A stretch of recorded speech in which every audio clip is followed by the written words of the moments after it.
Somewhere, with someone on the job, everything we have is started.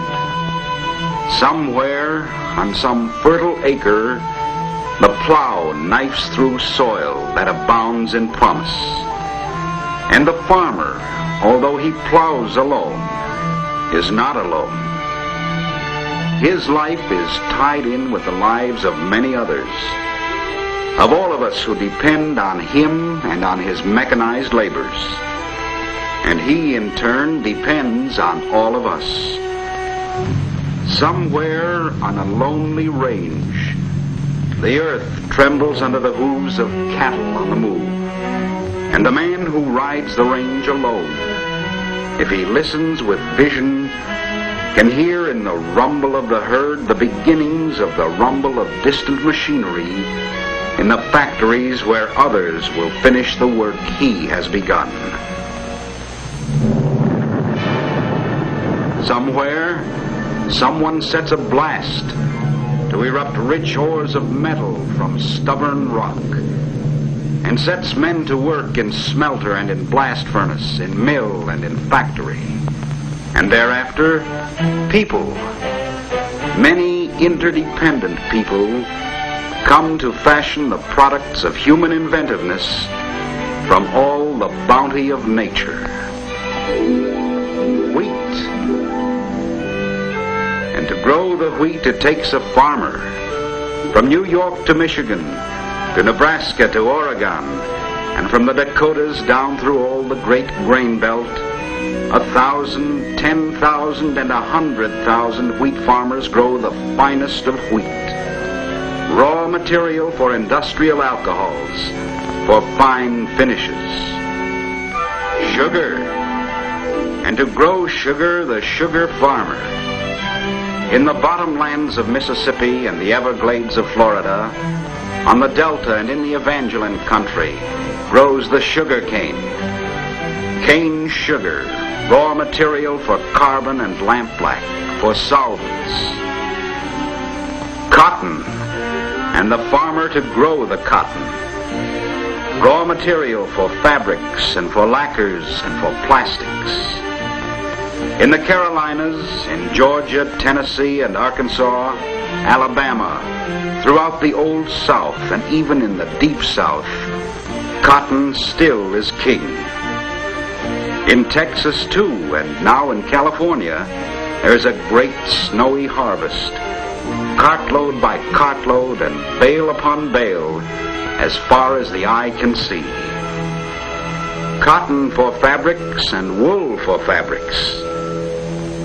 On the slopes of the Sierras, a sheep herder. He grazes his flock in the high, cool air that builds thicker, longer, finer, stronger fleeces on milling backs. Mohair goats roam the plains of Arizona, Texas, and New Mexico, where all the silken fleece is tempered by baking days and toughened by freezing nights. Fine fleece of the sheep flock and long stapled fleece of the mohair goats for fine upholstery. Tough hides for tough, durable leather, and it takes tough, durable men to ride the herds to grow those hides to harvest. From the Oxbow to the Laramie, all along the Red River and the Rio Grande, 1,000, 10,000 outflung herds, with sun and with wind, with rain and with sand as her tools, with heat and with cold. Nature burnishes and strengthens hide and hair on the open range from Dodge City to the foothills of the Western Mountains. Perhaps there are jobs you never thought of as being an important part of the great American economy pattern. But every basic task is essential to the necessity and convenience of all in this blessed land of all of us. West or south, no matter where you go or what you are looking for, you'll find somebody working. Working as a part of the vast and intricate and interlocking network of production that leads the raw material to finished product. The turpentine barrel in Florida and in Georgia is the first link in an endless conveyor belt that winds its way from south or east to west and north, from Portland, Maine to Portland, Oregon.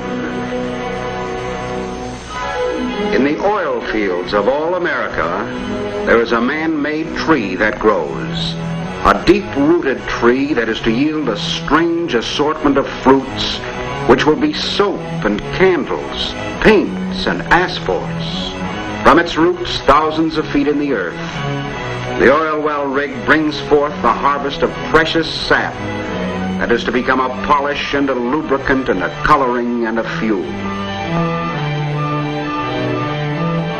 In the giant test tubes and apparatus of the refineries, the oil crudes here are cracked and distilled. Here are cleaned and purified. Here are separated and sorted into 100 basic materials where 1,000 interdependent industries and 1,000 times 1,000 interdependent workers, managers, and engineers.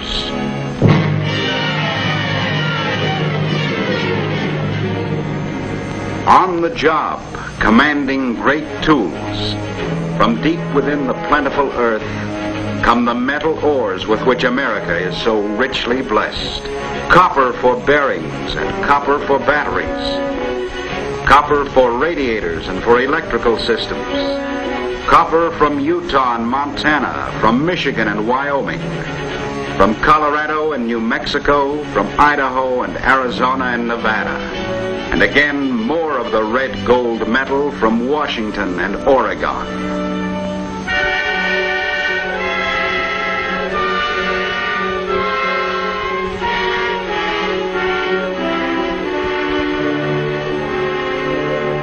This red, powdery earth is rust.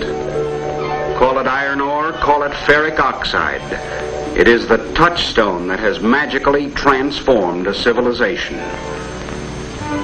In the raw red earth of Hibbing on the Mesabi, the Clinton and Vermilion Ranges, steel has its beginnings. The mother of steel is iron. There is more than a ton of iron and steel in the car you drive. Several kinds of iron and more than 100 kinds of steel. And from the rusting earth come the ores that are the beginnings of all that rich harvest of metals born of iron and sired by the coal that is mated with iron to make steels of many kinds. Soft coal, hard coal, and the coke that comes from coal to bring steel into being. To purify and refine the steels, coal and coke. To harden steel for roller bearings and for starter motor assemblies, fine molybdenum. To toughen steel and precision parts, fine vanadium. To shape and to polish precise mechanical parts, crystalline quartz. For alloy steels, for stainless steel, for plating bumpers and ornamental trim, bright chromium. For the tiny filaments in electric light bulbs, tungsten. For storage batteries, for radiator assemblies, and for the Babbitt metal in engine bearings, pure lead. And even the more famously precious metal, gold.